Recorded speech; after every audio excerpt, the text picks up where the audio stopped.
All right, everybody, going on, starting game 4 of V3 Esports vs. Crest Gaming Act. Again, this is game 4 of the Semifinals Summer 2019 LJL. Heading off to Worlds, the team that wins this goes against Detonation Focus. Me, I do know that the series does extend to 5 games, so we're looking at Crest Gaming Act to tie this game up. How are they going to do it as we, again, get the same pick ban I think we've gotten, or at least for the first 3 bans we've received in the past 3 games, I think, possibly. Crest Gaming Act opting for red side once more. I think they start off with blue, but Tom Kench taken away from Vivid. He loves that champion. Yumi, of course, getting banned. Skarner getting taken off the table. Karthus once again. All right, so repeat ban again. The only way I could tell that this is actually game 4 is by the match points here. And Jinx getting banned once again. So V3 really fearful of that Jinx threat, or at least offering it up as a option to just put more power picks onto the table here. Oh, now Akali finally available. I think she's been banned pretty regularly through all of the games thus far. And Elise taken out so that Baby cannot opt for Elise once more. Removing some of that diving threat, maybe release some pressure off for Nap. Expecting yet again for that Aatrox to appear for Nap. I'm guessing Crest Gaming Act is not too interested on faltering on that pick for Nap. I want to make sure that he stays just comfortable, because I think he's been pretty outpaced by Paz, and if he plays anything else outside of his comfort zone, I'm fearful for the worst. So the Xayah getting picked up here. Would they really go for Braum? I don't think that is going to be coming in, because they can just wait for Rakan. I don't think V3 Esports would want to pick that up on their own. Nope, they're just going to opt for the Lovers bottom lane. Out of the gate here, still not locking it in. So considering their options, thinking about maybe flexing things around, because I was really impressed with Crest Gaming Act's pick ban previously, because they started off with... Whoa! Maybe that's an observer bug. All right, they're going to reset that, I guess, really quick.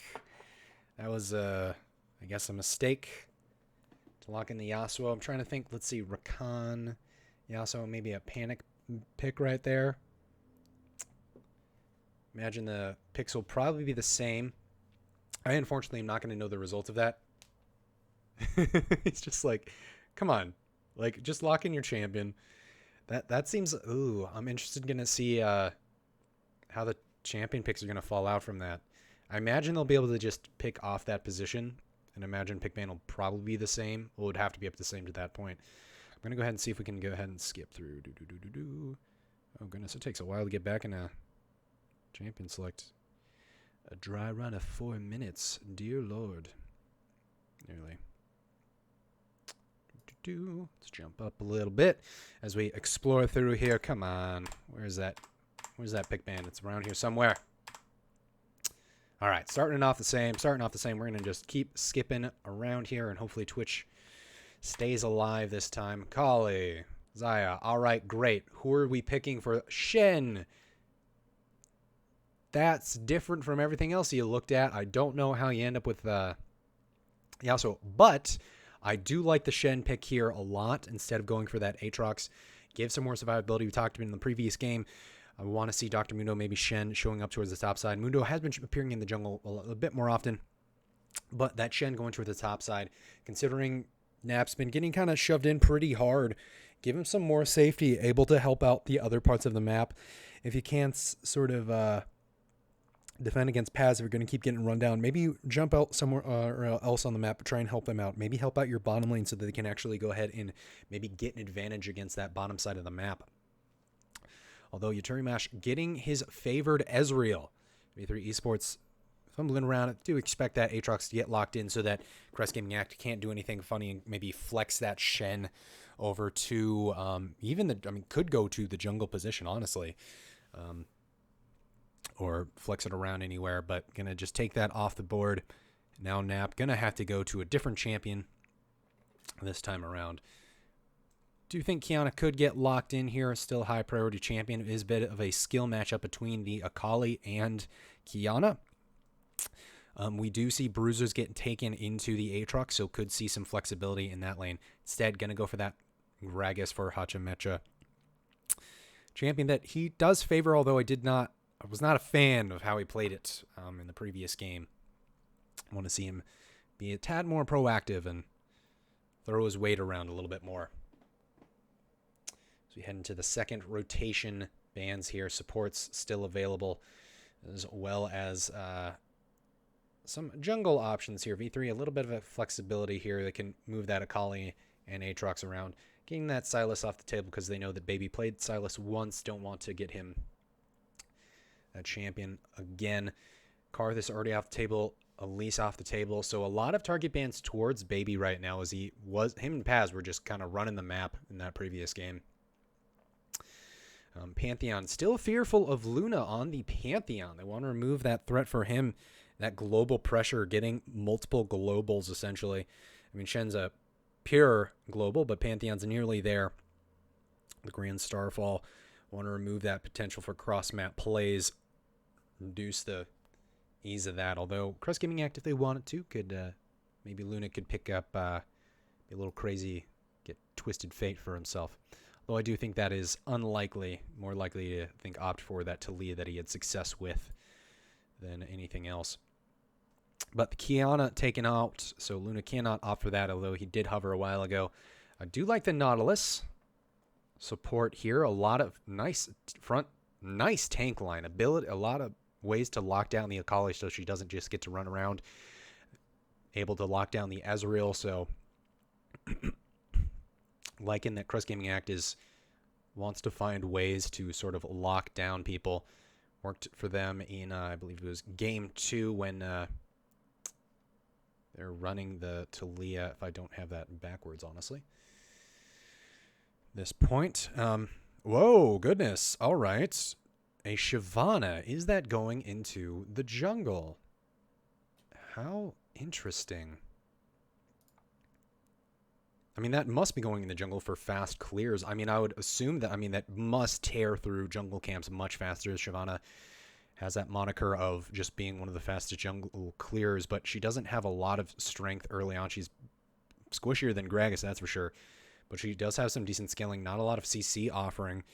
So looking at V3 Esports, they actually don't have a lot of great engage on their side this time around versus Crest Gaming Act, which, have plenty of ways to engage, and with the LeBlanc coming in, that's a bit better chance of cross-map plays, and that Shen can go ahead and dive in on anybody going hard on the paint. A lot more straightforward and engage. That Shyvana is questionable to me. And we already know where this game goes. We do know, again, that this is a 5-game series, that V3 do drop it. So interested to see where Baby ends up with the Shyvana.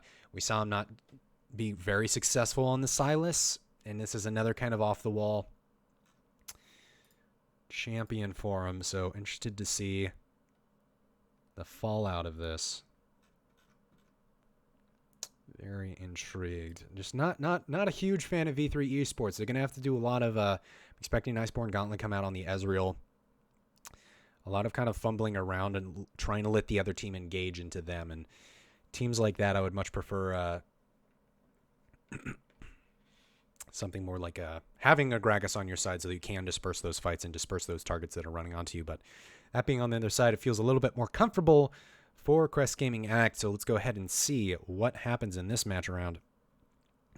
This time I do really like the adaptation that Crest Gaming Act have made, leaning into and trying to prevent some things that V3 Esports have been doing well. Paz doing so phenomenally well on the top side. Get Nap out of there, putting him on a champion that can help elsewhere. Impact the map on other parts.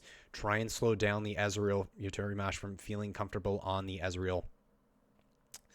And Ace, it's a skill matchup between the Akali and the LeBlanc. Going to be really nice to see how this ends up. We've seen this matchup a couple of times here and there, but the assassin lane's always fun to see. Who can burst who, jump, dive, and dash. So yes, this is similar to game 2. Looking through at game 2 when Baby had gone on to Sylas, so that was a tad rough kind of a stranger comp where they didn't have a lot of engage. They did have the Alistair, those kind of run around paths running the map. Likewise, I mean, Crest Gaming Act at least had the Weaver's Wall from the Talia to sort of lock people up. But anyways, let me jump away from that. Crest Gaming, again, so many forms of engage. The Nautilus can lock down. The Black Shield will help prevent some of that on at least one target, but you can only protect one target, and after that, you do not have much of a defensive line. Going to be really interested to see how Baby actually builds this Shyvana. I'm trying to look through here and see, but it does look like this is his first time on the Shyvana. A very flexible player, but maybe one that dives too hard into, or too proud of his ability to flex champions here. We're going in a game, or what's going on? Loading, taking long. Maybe somebody picked a wrong champion here again, had to redo everything.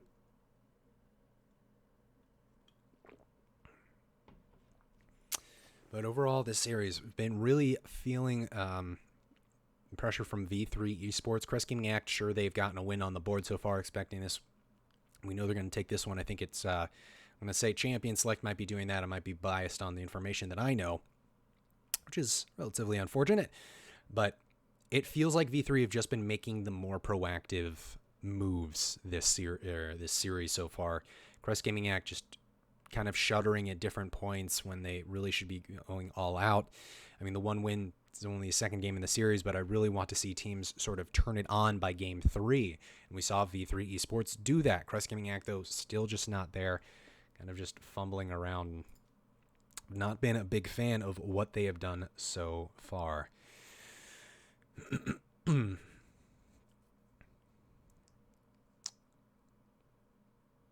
As far as the bottom lane goes, as far as pressure points across the map, do expect Paz, as I sort of fumble my way through the talking points of this game as we wait a million years, I guess, to finally load in. Expecting Aatrox to get the advantage against Nap, although Shen can hold his own, I think, relatively well against Aatrox. So you're sort of saying, all right, have the lane Paz, it's fine, we're going to go elsewhere. Totally chill. Baby, I'm expecting him to get into Hachimecha's face, maybe try and see that Baby Paz combo once more like we saw with the Elise and the Aatrox. Wait for that level 6 to go and go hard for those engagements. They are, of course, going to want to force on that Shen, because what you want to do on those globals, on those units that have globals, you want to go to them instead of them coming to you. You want to deny them their ability to outmatch someone very quickly. You go bottom lane, maybe go for a gank bottom lane. It's a 2v3 in your favor. Then all of a sudden Shen shows up, and then it's a 3v3. And then their jungler roams on down, and then it's a 4v3, and you're outmatched. Like, that's the things that they want to avoid. Crest Gaming Act going for a similar, just muscling their way through into the jungle. Not going to hang around like they did in Game 2 to get that first blood, I believe, where Vivid just kind of suicided on into the enemy. So that's at least nice for Vivid. Not going to be foolish this time and meander around that. As far as we talked about the top lane and how that's going to be influenced. Bottom lane, I do think that Yutorimash and Vivid actually have a bit of advantage with the they'll at least be able to farm safely in Yutorimash. We saw him sort of tearing it up on the Ezreal. Quite the competent player on the champion. But with the ranged support, be able to beat up the Nautilus a little bit, and considering that Nautilus is single target CC typically, I mean, he only needs to auto attack you and root you, but the Black Shield's going to neutralize a lot of that threat earlier on. So I think Crest Gaming Act in that lane going to just be looking to sort of neutralize, stay even. If they can push in the Ezreal, it'll be nice, but it's going to be difficult, especially with the pool here. But already Crest Gaming Act going so hard into your Turimash, and heal comes out, and they're able to get the kill, actually. Goodness gracious, level 1 engage. Nice. I hope we see that again, but good by Crest Gaming Act to sort of pull the trigger on that, pull the first blood, get the advantage in lane. Did not expect that to be coming through. Let's go ahead and see that replay. I think Mimo getting the hook through the minion waves, so pivotal, dropping the ignite. They know they have the damage after that. So easy to go ahead and lock that down. Vivid could not do anything just yet. He had gotten pool first, leveled that up to try and push the wave instead of getting that Black Shield. Would have been nice, but I guess they said, hey, he's got pool. Let's go ahead and try and be aggressive now. Let's go ahead and drop it on him. that kill going over the Zaya. So what I thought was going to be difficult lane, and another hook onto Yutorimash, getting very, very low again. Is that going to be another kill? What is going on, guys? You're playing Ezreal. Stop pushing the lane. Let them push to you. Goodness gracious. Those hooks like magnets. Adia Momo nailing them with the dredge line. Goodness gracious. Luna locking him up, but that's a 2-0 bottom lane, and Ezreal going to be dropping in farm heavily. This is complete travesty for their bottom lane here. We're going to see a 1k gold lead in favor of Crest Gaming App because of those 2 kills going over and the CS lead. There's a 20 CS lead.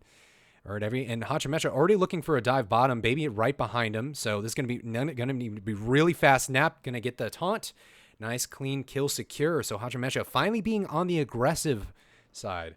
And with a taunt from Shen, that makes life really easy for you. So here we are, Crest Gaming Act pulling out the stops, getting things going for themselves. And V3 really behind the pedal. They're in a sour position here across the board, kind of losing on the CS game. Goodness gracious, didn't expect it to come out like this so quickly. Ugh. Another taunt. We just see, you see all that damage. Like, Paz can't really do much to the Shen. That's why the priority's got the level advantage, just able to duke it out. Dodge so much of that. Baby coming in the middle of the lane. Probably just to push back Luna. You really can't do too much to Luna right now. And Luna not really concerned at all, which is... Whoa, aggression from Ace. Gonna shuriken flip right onto your face. Hachimecha answering that aggression in the mid, showing up in the mid lane and helping clean out the way for Luna, make sure that he can farm safely and doesn't get pushed under turret and get denied some CS because they want to keep Luna safe. Ooh, Hachimecha though, caught between lanes. Another dredge line hooking. Torimash almost dying there. The black shield probably preventing some damage to come through, but the ignite dropped. Kill not coming through, but the pressure is alive in the bottom side. Crest Gaming Act moving on up, getting the scuttle crab for themselves. Just so rough for V3 right now. It's going to be a tough time because like they do not have a lot of engage on the side. It's going to be a dark binding from Morgana, if anything, and that's not going to do much with the tank line that Crest Gaming Act have. And now with the Shen that has the advantage, the first time Nap has had like a decent advantage in the top side, I think, on his own. Kind of getting things going. And with the, like, you can see the pressure getting exerted. I mean, LeBlanc's going to be holding the attention of the Akali, pushing that lane in right now on that timer. Bottom lane keeping the pressure in, so that gives Hachimecha the time to go ahead and get this Infernal Drake very early ahead of schedule. And you want to deny the Shyvana these dragons, because that does add to her passive. It does give her more armor and stats, more dragons that she gets. So denying that and top it off, it's the Infernal Drake. No Cloud Drakes here this time around. Nice to see. So Crest Gaming Act sitting really pretty. I mean, if they can maintain what they have going on here, this game is going to close out very, very quickly. And Hachimecha on the offensive, feeling confident now that he is on a jungler and against a jungler that doesn't feel too proficient. I mean, V3 getting pushed off of this turret, scared that Hachimecha might be in the air and going for a dive. There's just so much fear across this team, and why shouldn't you be? Shen is now level 6. He can go ahead and ulti that bottom side. The dives are so easy to set up. I mean, Hachimecha is spending a lot of time on this bottom side, and more plates going to be going over. Here's Hachimecha dropping the Predator. Torimash does have teleport. Vivid dropping almost dead. Shen coming on in. Ezreal dying as well, so that's 2 kills secured. There it is. You hit level 6. Go ahead, pull the trigger. Predator on in with the Gragas, and you get yourself a kill for so easily. Corrupting Chains landing there onto Luna. Shuriken flip. 5-point strike. Just trades tit for tat there in the mid lane. But is this going to be a turn actually for the bottom lane? It's going to be at least several plates for that side. And Shen going to be able to easily wander on top. Baby stealing camps, but Hachimecha getting the better end of the trade here. Is Baby going to look for a trade, being level 6 now?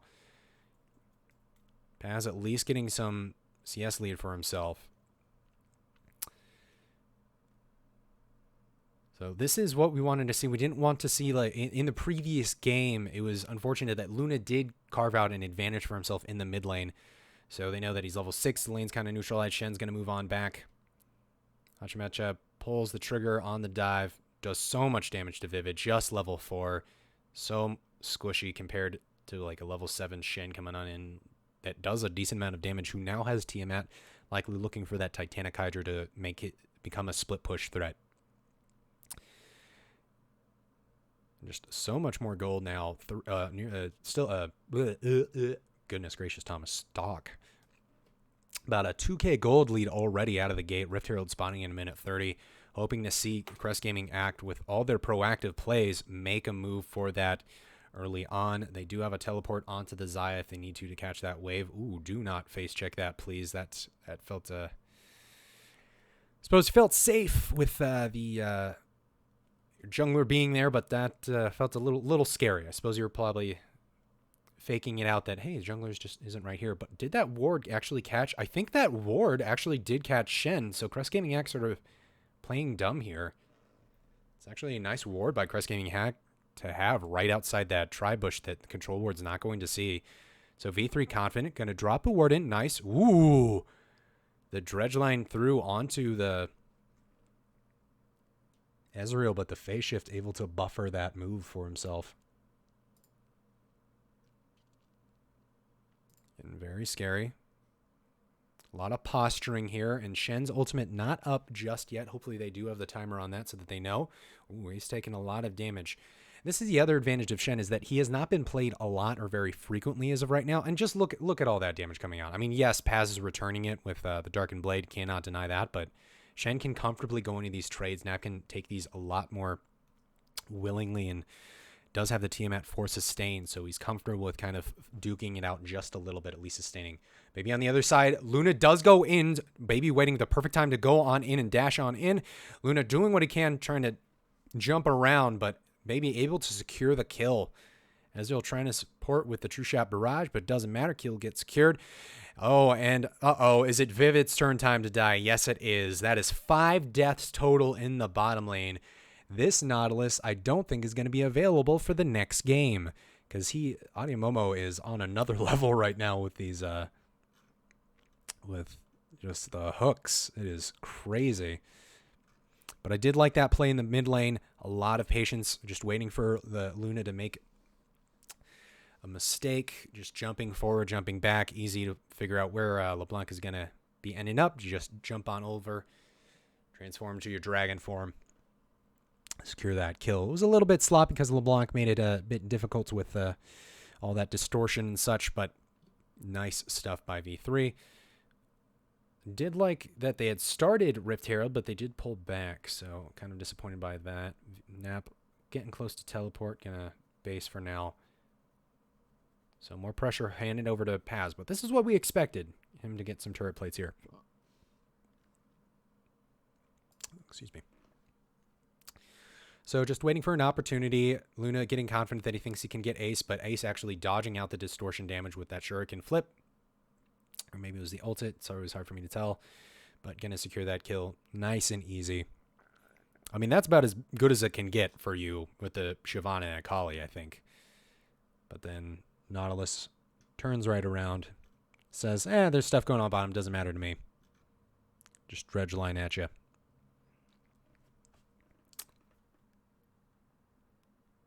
I don't even know if he's used a single depth charge yet. Ooh, and while the Mountain Drake's getting taken on the other side, Baby's going to quickly whittle away the Rift here and get the top lane turret. Chase down onto Nap. I think he should be pretty fine here. He's kind of a tanky fellow, that Shen. Don't know where the turret... I think it was first turret over to Crest Gaming Act, but now Crest V3 able to get that Rift Herald. Going to get a turret for themselves. A little bit of damage on that second tier. I think they could have forced it. Ooh, Luna just corrupting chains locked down onto Ace. Going to get locked up. Not convinced about going back in because Paz is in the area. Got 3 members of V3. They might get pincered here. I mean, LeBlanc still is at that pivotal point. If they get a kill, all of a sudden Luna's a monster. Depth charge coming on out. Black Shield's going to take care of that. And that's why you haven't seen the depth charge. because Morgana's been waiting for it to come out. Just immediately neutralize the usefulness of that ultimate. But the bottom lane is controlled by Crest Gaming. 2 kills apiece on the AD carry and support, and 5 down total for on the bottom lane. That is so rough. Hachmecha finally making it count in this game too. Crest Gaming Act, I think, did a beautiful job adapting to how the game state was going. They gave those advantages to the bottom side, or at least gave the tools to facilitate, all right, how is V3 playing? How are they winning? Okay, what can we take away? How can we at least slow down what they want to do so that they don't just get to run us over, and we can sort of play a little bit into what we want. Give it so that we know that Ace and Luna, they've been going pretty even and kind of neutralizing things, and Luna, if not, winning out at times. So now we just got to find another way to make one of our lanes win, and all of a sudden we actually come out 2-1 as far as the lanes go.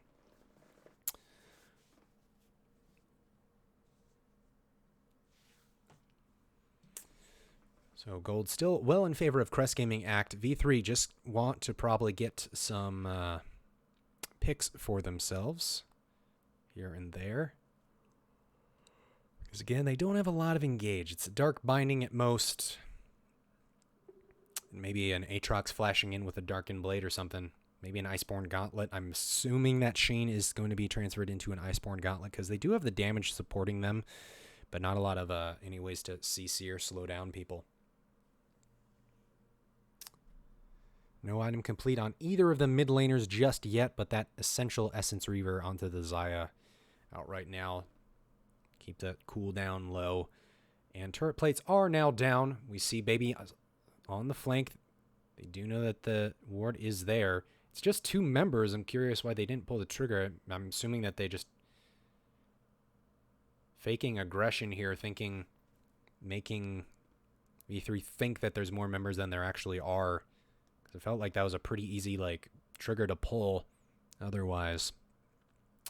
Now there are only 2 minutes left for Crest Gaming until they can potentially get themselves another dragon that they want to deny oh so badly from the Shyvana. That's what it really changes the game state. It's almost kind of like having a Kog'Maw on your team, or like a Vayne, you know, if anybody ever picks those champions. It sort of died down. But back in the day when it was like, if someone picked a Vayne or Kog'Maw, it was like, oh, let's kill them. It was just daggers in everyone's eyes.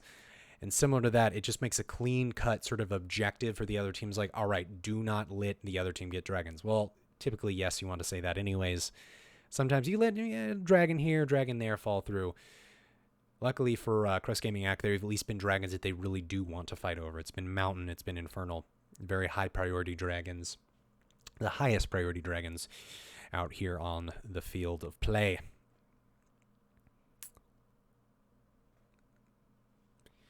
So, Crest Gaming Act, again, clearly just want this dragon, making sure that they have the ward control. You see all that vision dedicated towards the bottom side of the map, even a little bit towards the top, but getting those control wards. Baby almost dropping there as they slowly whittle them away, and Shyvana looking pretty squishy. I guess building Runic Echo is the way to go on Shyvana. I mean, this is like, oh, this is an AP Shyvana. That did not come across at all. This is not ARAM. All right. Okay, that changes things. This is why I need to kind of look at items. I was like, man, Shyvana almost got blown up there. That's kind of weird. This does not feel good at all. I mean, it has a lot of burst potential, but the Akali should be enough of an AP threat as it already. Maybe you throw an AP item on to the Morgana later into the game as well. I mean, you want her to get Azonias anyways. There's a lot. I mean, the scaling on Shyvana's moves are kind of crazy. The Dark Harvest. I mean, that's such a reliance on that. That's such a high risk, high reward. I guess it sort of fits the bill for what Baby's been doing, but oh man, that feels that kind of hurts. I don't. Oh man. Anyways. Now the dragon taken away, another resource of Shyvana's stripped away, is not getting what she wants here for those passive stats. Goodness gracious. Man, that is a real trip. And as we look at other items completed, waiting for Ezreal to complete that so pivotal Muramana, I do see that Glacial Shroud picked up, so we'll be opting for the Iceborne Gauntlet as suggested, which is even more pivotal now with the AP Shyvana. The Titanic Hydra completed for Shen, so we'll be able to hold up against the Aatrox quite well. Need one more defensive item, I think should be able to neutralize the Aatrox threat in a lane relatively well. And we'll have that double sort of teleport threat with his ultimate and teleport. Let's see here. I actually want to see how many Shyvana games, how many people have played Shyvana this split. If I could spell Shyvana, oh, only one N. It's not Shyvana. Makes sense. A whopping 5 games. That's nice. The split. Oh, only. All right. Well, there's only one win so far.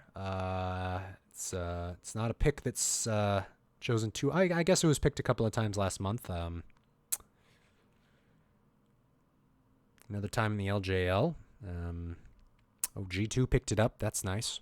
That's yeah, this is all right. I think we can. Like I said, of those 5 games, there's only one Shyvana that won, so you can. I think you can do the math pretty easily where this game ends up. I think anybody could do the math pretty easily at this point too.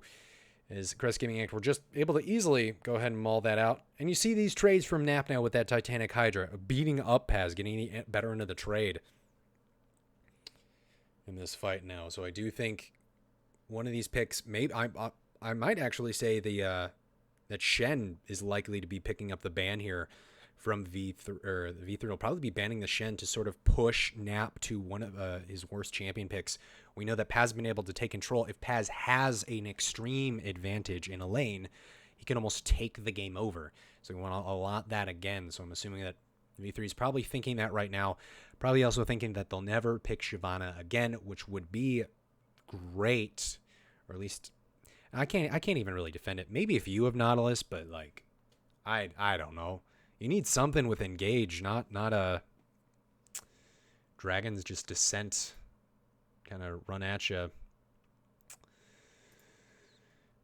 frivolously. It's quite the time, everybody. It's quite the time. This just hurts. I just want this game. I mean, Crest Gaming Act, I'm expecting as far as this game state currently, probably another 5 minutes. Crest Gaming with the gold advantage that they have, they can easily set up for Baron. They've been very hesitant about it, but I do think that they can make the call. They should be in a more comfortable position to force the Baron because they've got 2 Mountain Drakes. If V3 look away for just like 10 seconds, I mean, you have an IE, an Essence Reaver, the first part of, I would imagine, that attack speed item, and there we go. There it is, finally pulling the trigger. They know they have it in their midst. True Shot Barrage is going to reveal that. Baby's trying to get to the backside and just trying to force the teleport so they can get the advantage on the backside. Baby getting very low. Luna going to be taking him down here. Shen teleporting down onto the LeBlanc to keep him safe. Dredgeline end up getting the Ezreal, missing the black shield. Utorimash getting very, very low. Are doing what he can to try and lock down one of those targets. Does not end up doing it, but the jungler now dead. Shen did use his use his ultimate to get into the mix, but could just go to the side lane. Instead, going to act as a sense of protection. Make sure that Arc gets healthy up on the fruit. Luna messing around on the side, distortion around, throwing out those chains to act as a threat, almost taking down Paz single-handedly, getting the burst down. We need to be a little bit careful here. This should be an easy Baron secure for the side of V3. They are going to be able to go ahead and smite it down. Ace in a little bit too deep now. Ooh, just barely getting out, but a nice arrow. An auto attack coming out from Crest Gaming, and now another kill. Ezreal dropping as well. Crest Gaming have full control of this game. Now there's 2 members down for about 30 seconds. They're going to be able to march down this mid lane relatively easily with this Baron. Shen trying to figure out where he's going. Is it going to be heading towards the bottom side? No, I think they should just try and brute force this down. They've got enough time to go ahead and at least get this turret. They might just fall back for the Ocean Drake and reset with the gold that they have in their pockets.